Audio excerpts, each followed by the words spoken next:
One afternoon, Teni was in her father's room, looking for a document he had asked her to bring.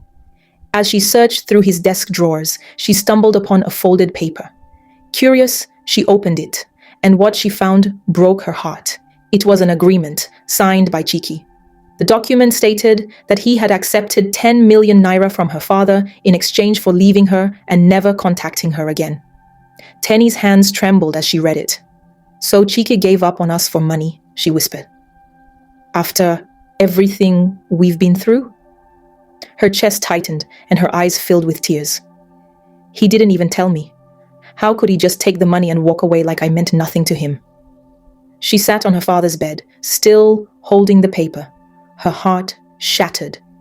"Chike, you gave up on us like we were nothing, after all the risks I took for our love?" She knew she couldn't let this go without hearing from him directly, but leaving the house was not easy. Her parents had kept her under strict watch, and the security guards were instructed not to let her out. That evening, Teni went to the gate and tried to convince the guards. "Please, I just need to go out for 1 hour. I'll be back before anyone notices." "Sorry, ma," one of the guards said. "We were told not to let you leave the house." Teni paused, then returned with 10,000 naira. "Please, just this once. I promise I'll be back quickly." After a brief exchange of looks, the guards gave in and opened the gate. Teni quickly boarded a bike and headed to Chike's house. When she arrived, she knocked furiously. Chike opened the door, shocked to see her. "Teni, what are you doing here?" he asked. "You didn't come when I was in police custody. You didn't check on me. Now you're here?" Before he could stop her, Teni stepped inside, holding up the agreement.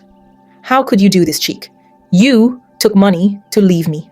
You signed this paper and didn't even tell me." Chike sighed. "It's not what you think." Teni's eyes widened. "Then what is it, Chike? You accepted 10 million naira from my father. Is that how much our love was worth to you?" Chike shook his head. "Teni, your father threatened me. He made it clear he would ruin me if I didn't walk away. I had no power to fight him. I took the money because I thought, maybe if I built a better life for myself, I could come back for you." "You think that makes it okay?" Teni asked, her voice cracking. "I'm not saying it was right, but I was afraid. Your father is powerful. I'm just a small man trying to survive. I made a choice, Teni. And now I have a plan." "What plan?" she asked, still trying to understand. "I'm leaving for Abuja tomorrow. I'll start a new business and build myself up. Just give me 1 year. If I succeed, I'll come back for you. If I fail, you can move on." Teni stared at him. 1 year? "Yes, just 1 year. That's all I ask. If I can stand on my feet, I'll have what it takes to fight for you." She looked down, conflicted. "My parents have already picked someone else for me. His name is Emeka. They want me to marry him soon." Chike reached for her hand. "Try to delay it. Tell them you need time to think, to prepare. Please, just buy me time." After a long pause, Teni nodded slowly. "Okay, I'll try. But you have to promise me you'll come back." "I promise, Teni, I won't give up on us. I just need time. Money changes everything, especially in a world where love alone isn't enough." Teni looked into his eyes and saw the sincerity. Her anger softened. That night, they sat together for hours, sharing stories, fears, and hope. Before she left, they embraced tightly, knowing they were about to walk separate paths, but believing their love could survive the distance.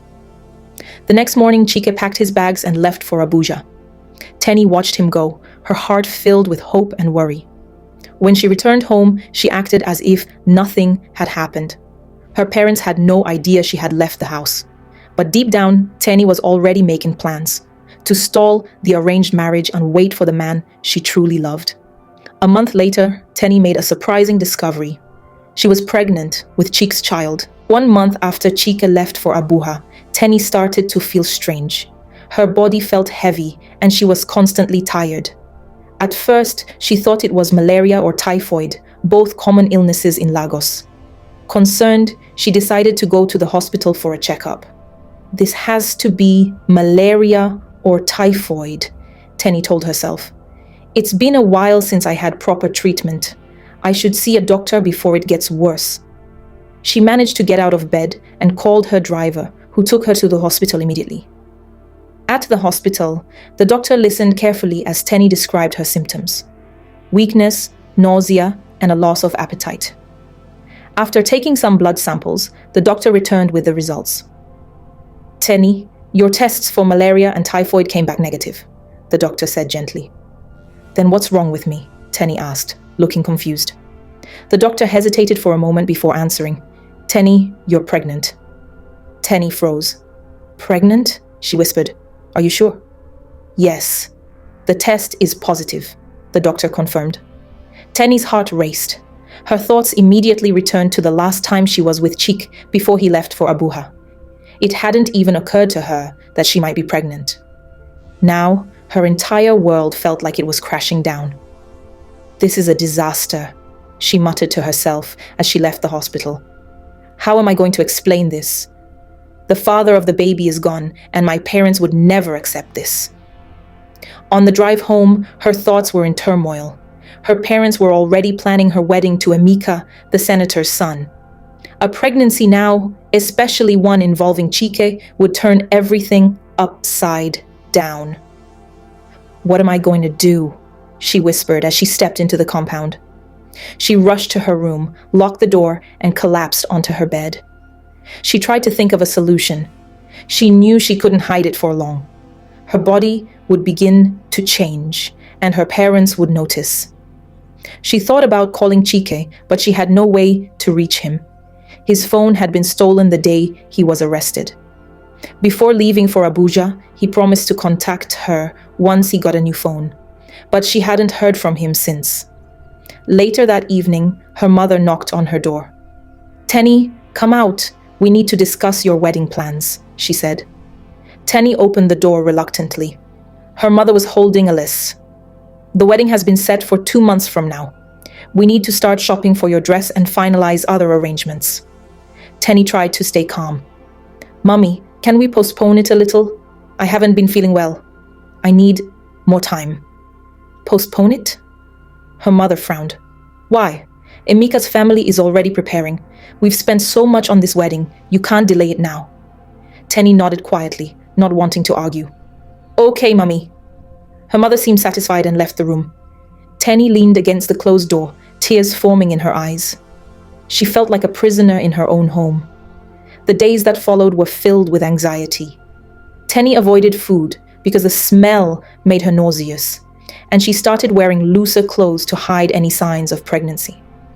One evening, her father called her into the living room. When she arrived, Emeka and his parents were sitting with him. "Teni, come and greet Emeka and his family," her father said warmly. Teni forced a smile and greeted them politely. Emeka, handsome and confident, smiled back at her, but Teni felt nothing for him. Her heart still belonged to Chike. "We're honored to welcome you into our family," Emeka's mother said. "The wedding is going to be a grand occasion, highly publicized. We've invited top dignitaries. Even governors and the president might attend. Everything must go perfectly." Teni nodded, saying very little. After their guests left, her father called her aside. "Teni, it's time you start acting like a bride. Emeka is a good man. Don't disappoint us or embarrass the family." "Yes, Daddy," she replied, barely able to hold back her emotions. Back in her room, Teni locked the door and sat on her bed, overwhelmed. She couldn't keep the pregnancy hidden for much longer, but she also couldn't tell her parents, not yet. She thought about running away, but she had no idea where she would go. She had money, yes, but she didn't want to leave without at least hearing from Chike. And right now, he was unreachable. "Chike, where are you?" she whispered through her tears. "I need you now more than ever." Teni knew she had to act quickly. Her pregnancy was becoming harder to hide, and her parents were pushing her to marry Emeka. If they discovered she was carrying Chike's child, everything would fall apart. She had to leave Lagos before it was too late. One evening, Teni sat quietly in her room, weighing her options. She knew staying in Lagos wasn't safe anymore, not with her growing belly and her parents' watchful eyes. She didn't want to terminate the pregnancy, and she certainly didn't want to marry Emeka. Her heart belonged to Chike, and she was determined to find him. "I'm going to Abuja," she said to herself. I need to find Chike and tell him I'm carrying his baby. I'm not going to lose him. That night, she began preparing. She packed a small suitcase with just the essentials. Some clothes, important documents, cash, and a few personal items. She didn't want to raise any suspicions, so she kept things simple. She also booked a flight to Abuja, the city where Chike had gone to build a new life. The next morning, Teni went to speak with her parents. Mummy, Daddy, I need to travel to Abuja for a few days, she said calmly. Her father looked up from his newspaper. Abuja? For what? The fashion designer making my wedding dress needs me to come in for final fittings and to approve the design. He said it's urgent. Her mother frowned. Can't he come to Lagos? Why do you need to go all the way there? He's really busy, and this was the only time he had available. I want the dress to be perfect, Teni replied, keeping her tone steady. After exchanging a few doubtful glances, her parents reluctantly agreed. All right, her father said. But don't stay too long. There's still a lot to prepare. Teni smiled. I'll be back in a few days. Back in her room, she finished packing. She made sure to leave behind anything that could raise suspicion. Then she called a taxi and quietly made her way to the airport. At the airport, Teni checked in and sat by the gate, feeling nervous. 1,000 thoughts raced through her mind.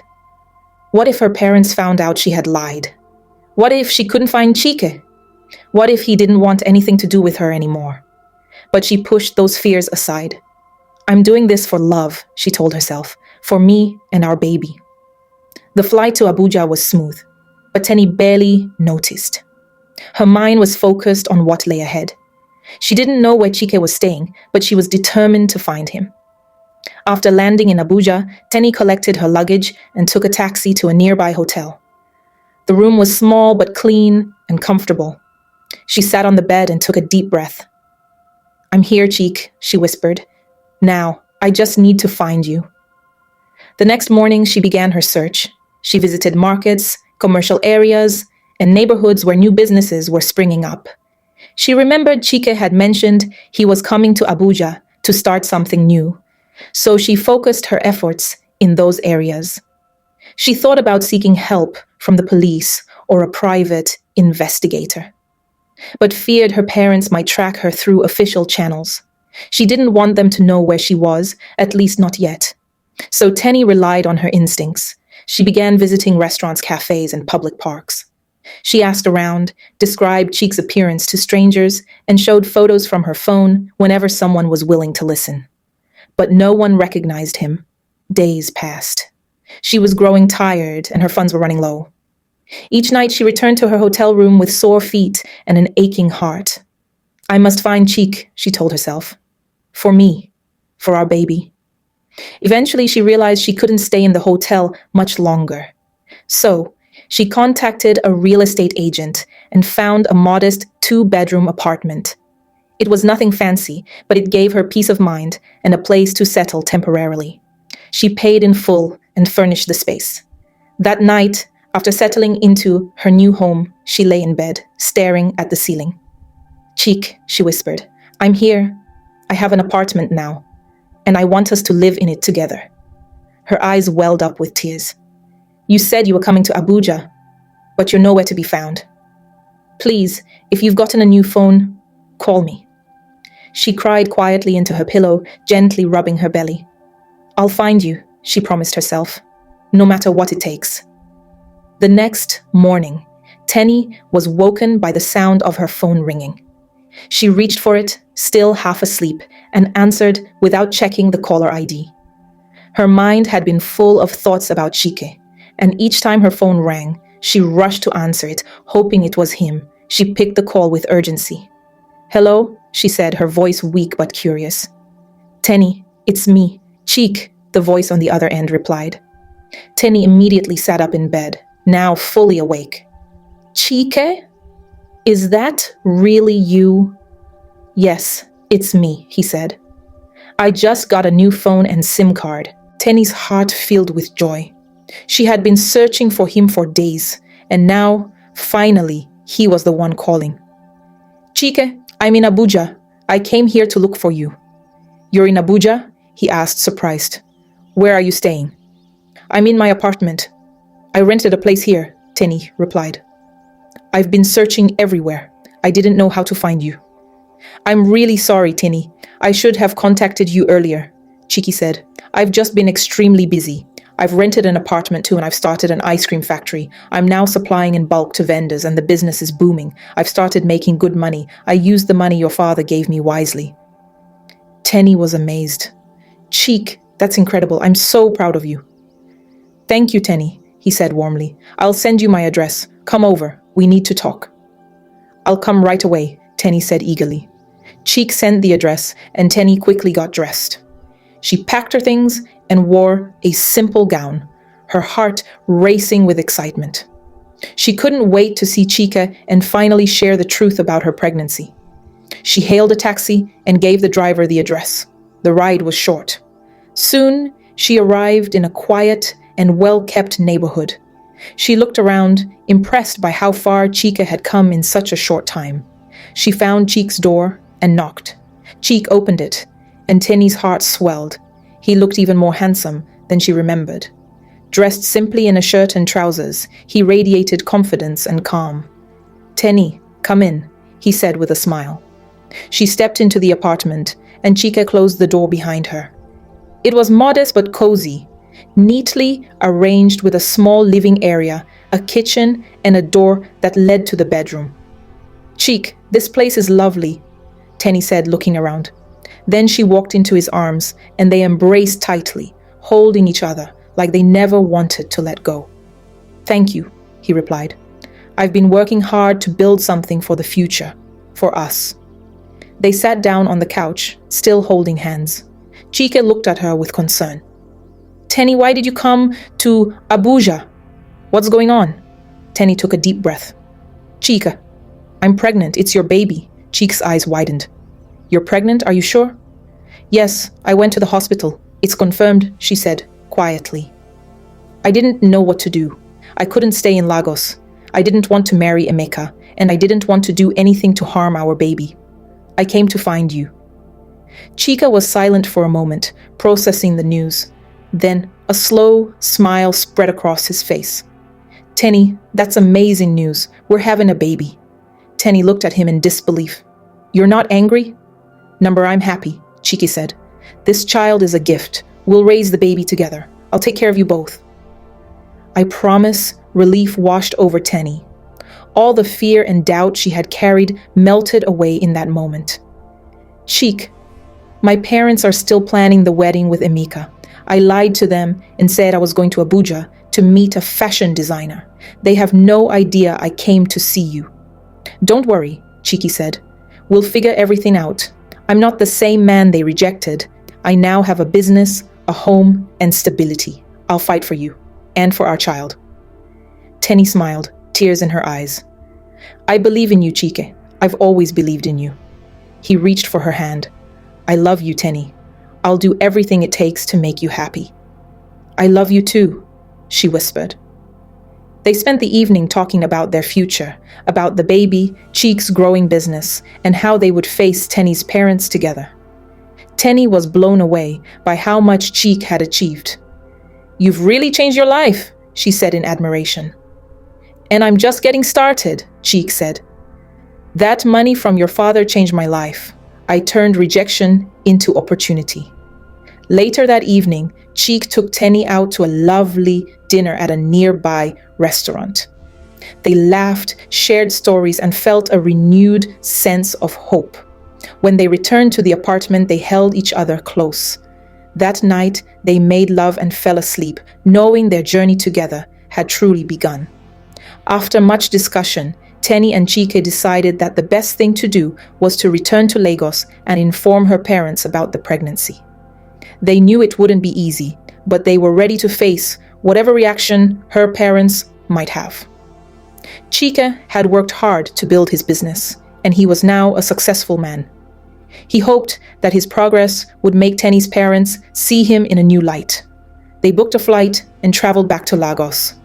When they arrived, they took a taxi straight to Teni's family home. As they approached the gate, Teni felt a mix of nervousness and hope. She didn't know how her parents would react, but she was prepared to stand by Chike no matter what. Inside the house, her parents were seated in the living room when Teni and Chike walked in. "Teni, what are you doing here, and who is this?" her father asked, looking directly at Chike. "Daddy, Mummy, this is Chike," Teni said calmly. "We came to talk to you." Chike stepped forward and greeted them respectfully. "Good afternoon, sir, ma. My name is Chike. I'm the man Teni loves." Teni's father stood up, staring at Chike with curiosity. He was shocked by the transformation. Chike now wore a well-tailored suit and carried himself with quiet confidence. He was no longer the poor ice cream vendor they had once rejected. "Chike, is that you?" her father asked, his voice filled with surprise. "Yes, sir," Chike replied. "I've come back to ask for your daughter's hand in marriage." There was a brief moment of silence, then something unexpected happened. Teni's father walked toward Chike and embraced him. "Welcome, my son," he said warmly. Everyone in the room was stunned, including Teni. "Daddy, what's going on?" she asked in disbelief. Her father smiled. "I knew what I was doing when I gave you that 10 million naira to leave my daughter. I was testing you. I knew she loved you, and I wanted to see what kind of man you truly were. I saw potential in you. I knew that with capital, you could become something greater." Chike stood speechless. He never imagined this moment would come. Teni's mother stepped forward. "We already knew about the pregnancy," she said. "You left the test result in your room, and we found it. We knew you had gone to look for Chike, and honestly, we're glad you did." Teni's father added, "We've cancelled the wedding plans with Emeka. We now support your decision to marry Chike. He's proven himself to be responsible, focused, and determined. We are proud to have him join our family." Tears welled up in Teni's eyes. Chike held her hand tightly, visibly moved. "Thank you, sir." "Thank you, Ma," Chike said. "I promise to take care of Teni and our baby with all my heart." Her father nodded. "We believe you will. You've already shown us your strength of character." Teni's mother hugged her tightly. "We just want you to be happy, my dear." Relief and joy washed over Teni. The burden she had been carrying for weeks finally lifted. That evening, the family sat together and discussed the future. Chike shared more about his successful ice cream factory and his plans to expand. Teni's parents listened with admiration and even offered support to help him grow.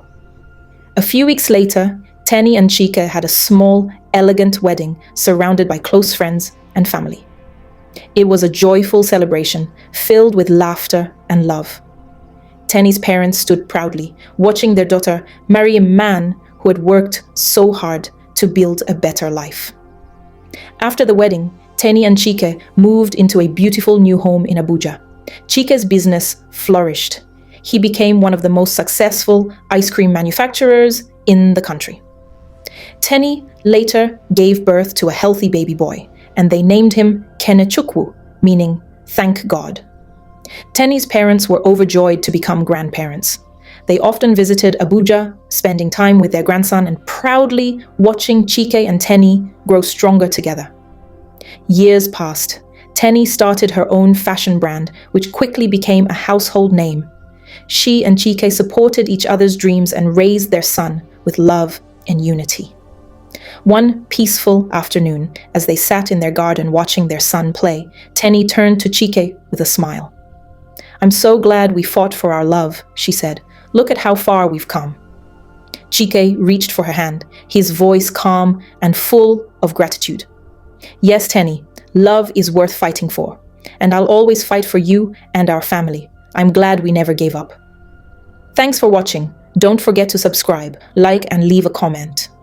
It really helps the channel grow.